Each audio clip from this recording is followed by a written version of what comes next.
আমার আব্বার দাড়িগুলো কবরের ওই পাশে ফেলানো, আমি নিজের হাতে আমি দাড়িগুলো টোকাইয়ে রাখছি। আমার আব্বার দাড়ি, মাংস, ইটি, কাপড় টুপড় সব ফালানো, ছিড়ানো ছটানো সব জায়গায়। পুরা গ্রামের মানুষ স্তব্ধ হয়ে গেছে যে এরা কত বড় নিষ্ঠুর, কত বড় জঘন্য। আমাদের কবরস্থান থেকে আজকে নিশিরাত্রে 6টা লাশ উঠাই নিয়ে লাশগুলি সব পচে নেই এখনো।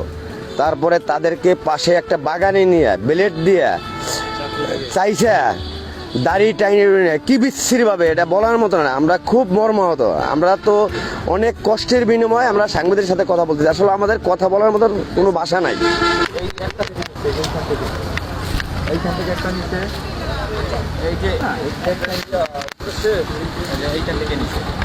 উপজেলার চিত্রপাড়া কবরস্থান থেকে আজ রাতে 6টি কবর খুঁড়ে কঙ্কালগুলো নিয়ে গেছে দুর্বৃত্তরা।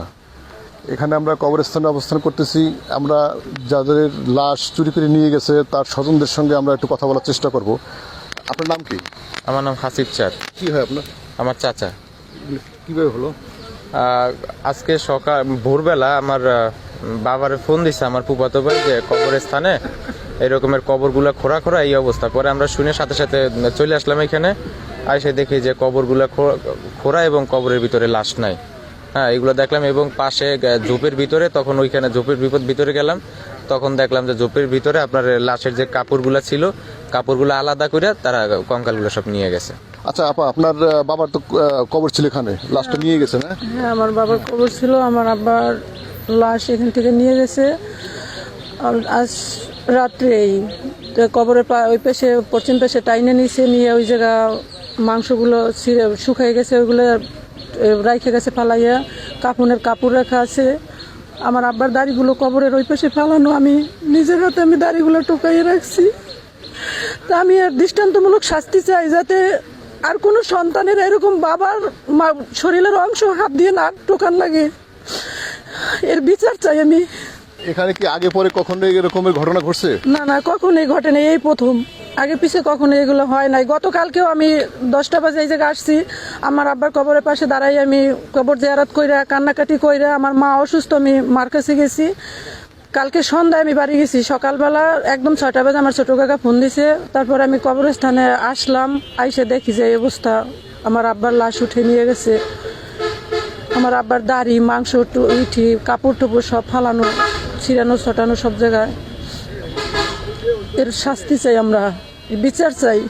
আমাদের কবরস্থান থেকে আজকে নিশিরাত্রে 6টা লাশ উঠাই নিয়ে লাশগুলি সব পচে নেই এখনো। তারপরে তাদেরকে পাশে একটা বাগানে নিয়ে ব্লেড দিয়ে চাইছে দাড়ি টাইনে কি বিচ্ছিরিভাবে, এটা বলার মতো না। আমরা খুব মর্মাহত।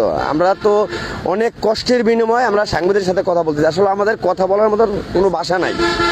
আমাদের কথা বলার মতো, আমরা পুরা গ্রামের মানুষ স্তব্ধ হয়ে গেছি যে এরা কত বড় নিষ্ঠুর, কত বড় জঘন্য।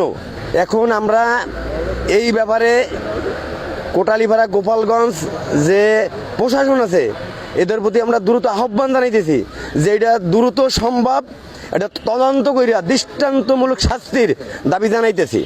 5 মাস আগে চানমিয়া চাঁদ 85 বছর বয়সী মুরব্বী মৃত্যু হয়, এখানে তার কবর হয়। তার লাশটা রাতে চুরি হয়ে যায়। আমরা তার মেয়ে হাওয়া বেগমের সঙ্গে একটু কথা বলবো।